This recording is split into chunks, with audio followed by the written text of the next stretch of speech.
By the way, has there ever been like a harder time to be a citizen? Meaning, like, it's just how much? I never had to pay this much attention. I know, right? Like, come on, it's like fucking. We have to babysit. It's like their children that we have to like. Wait, what are they doing? No. Like where they used to kind of be able to take care of themselves. Yeah, or seemingly could. There's not one place where you can go where you can get one. Are you shaking that before you open it? You're a fucking maniac, bro. I don't give a. That shit's gonna explode all over the place. All right, then I'll give it. You gotta let that fucker rest. The worst ones are those little small ones that I have. Those cayenne cleanses. You shake those bitches, they just fucking shoot up to the ceiling. Is that true? Yeah, it's all fermented. It's all carbonated. You know. Yeah.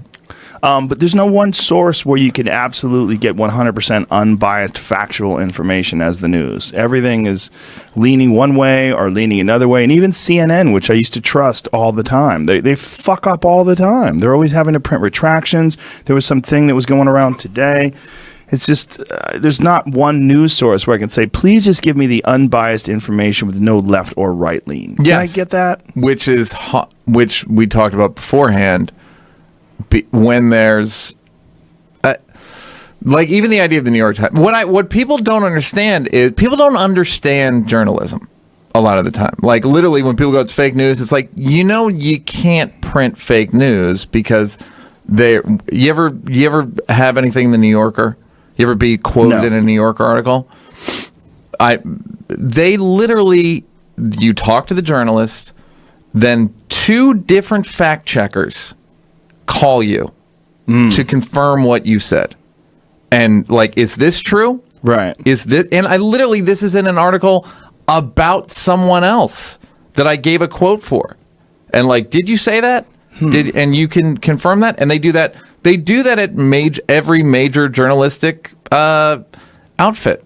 They do. The New York Times, Washington Post, like name the big ones. They all have. They're not as stringent as the New Yorker because the New Yorker only comes out once a week. But they all have fact checkers, and they can get. And the thing is, these institutions can get sued. Right. This is not a good example, but it's an example. The Conor McGregor fight. New York Times wrote an article about the Conor McGregor fight, and one of the things they said that he was covered in blood and rescued by the referee before he fell through the ropes. I contacted them on Twitter and I said, in this day and age, you can't say things that everyone knows are false. Like millions of people watched that fight. There was no blood. He was not falling through the ropes. So the referee rescued him. You made that up. He was outclassed and battered by a far superior boxer, which is what most boxing people expected. That's the real story. But you guys added a bunch of shit to it. So they retracted shading. it. That's for sure. But it's not just shading. It's a straight lie. I know it's not because it's not really. It doesn't. There's no loser. It's inconsequential. There, it's not a really significant moment. It's not like a big moment in time, and the result is the same. But their description of the result makes you wonder: how much other things do you do this to? How many other subjects do you flavor in this weird way? What was their retraction? Because I remember seeing you write that. I was like, oh, that's cool. Like, and they changed it. But they still used hyperbole even in their retraction. They said his face was completely swollen. It wasn't. It wasn't. A quadrant of his face was swollen. A tiny amount. A little bit of swelling from a boxing match. Not some crazy like fucking Hasim Rahman shit. Where his head, remember that one? Where like had an iron on his head. Literally maybe the craziest thing I've ever seen in a fight. It was disgusting. This huge hematoma growing out of his forehead. See if you can find that. Hasim Rahman. Lennox Lewis, right? Was it the Lennox Lewis fight? No. I don't remember. But yeah, it was like he literally had to go to Dr. Pimple Popper. Yeah, look at that. Oh my God, Dr. Pimple Popper. That's hilarious. Like that was grotesque. That was a wild. Yeah, that was an enormous swelling in his head. He looks like a war criminal and an alien.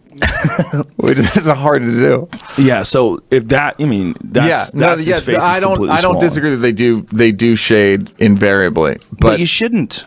You shouldn't. You should tell the exact story. The exact story was really clear for everybody that watched, the 2 million people plus that watched it on pay-per-view or more.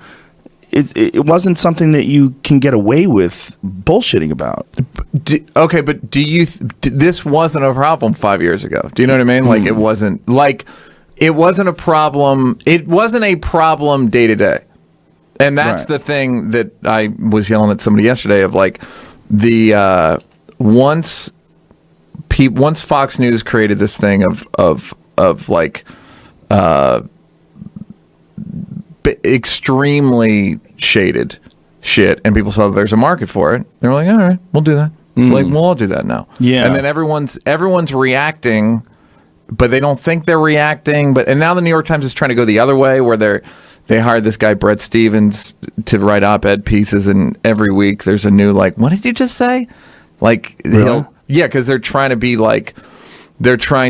kind of moderate or see both sides. And a lot of people on the left are going like, but how are you seeing both sides to like slavery? Or how are you seeing like, what the fuck are you talking about? Like, what's both sides of climate change? Like, it's all, there's scientists and not scientists. That's like, those are the sides. So why are you, this is basically appeasement. I guess as a consumer of this stuff, it's when I was to get into this conversation, I wasn't even talking about journalism. I was talking about government. I was talking about the amount of fucking work it takes just to be like, I got to worry about statutes and fucking the FCC and fucking executive orders and just like, I never had to do all this. Yeah. Like, why is this so much? I don't know if it's, I mean, they would say like, to be an act of democracy, it's only as good as the citizens and all that shit. But it seems like we're all more involved and it's worse. You know what I mean? Like, it's way more upsetting. It's constant upset. Like, it feels like havoc every single day. Well, it's definitely not good. And it's especially from the environmental side. Mm-hmm. Like, whenever a president is short-sighted about the environment, that scares the shit out of me, because that has repercussions for generation upon generation. Yeah. And he's doing it for short-term money grabbing. Yeah. Like the EPA being essentially gutted. Yeah. What they're doing in Alaska, where they're making roads and they're setting up mines near these salmon fisheries. What they're doing in Utah with the monuments. Yeah.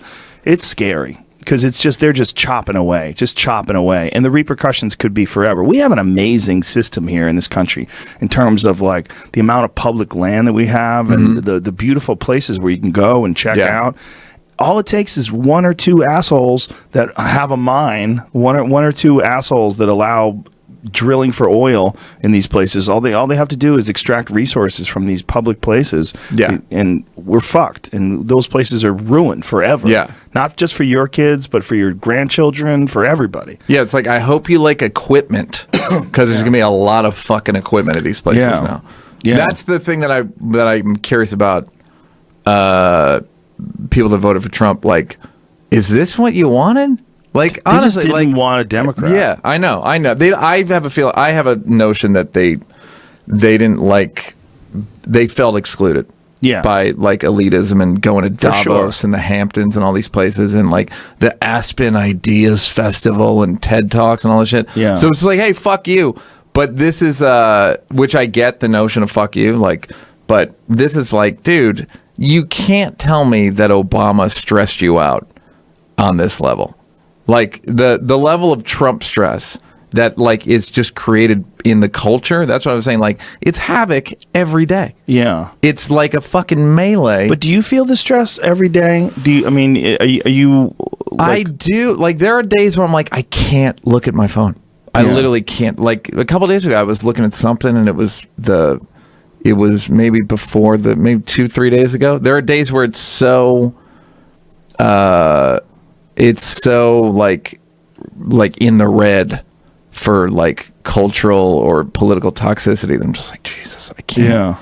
This is like inducing cortisol. I think that's a good argument also to stay the fuck away from the news and social media for a few days a week. Yeah. There have been a few, you see the people in the past couple of days that like Facebook execs being like, we've kind of torn society apart. Didn't mean to. Whoops. Yeah, I saw that one Facebook exec was apologizing for what they've done. They've essentially engineered people to be programmed. Yeah. Yeah, I mean, we've essentially engineered this thing where you're going to be addicted to it. You're going to be tuning into it constantly. And the things that are going to attract you the most are things that freak you the fuck out. So that's going to take prominence. Yeah. But that, there's a market. There's definitely a market. Definitely a market. But yeah, it's just, it's a bad idea to have a popularity contest to see who controls the nukes. It's a terrible idea, and that's what we have. And this is a real example of an old system that really shouldn't exist anymore. I had an idea that a couple weeks ago that I was like, I got to run that by Joe as like a jumping off point for a conversation. Robot president. Ooh. Do you know what I mean? Yeah. Right. Like logical, super logical. Pure logic, stats. No emotions. No emotions.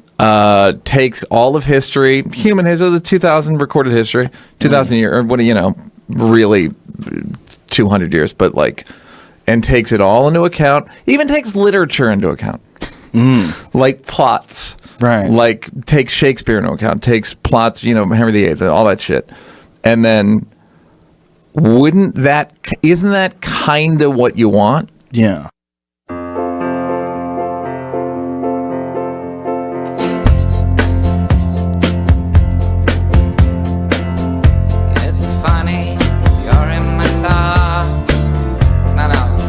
Back up. You're not in my thoughts at all. 'Cause you're a hiccup.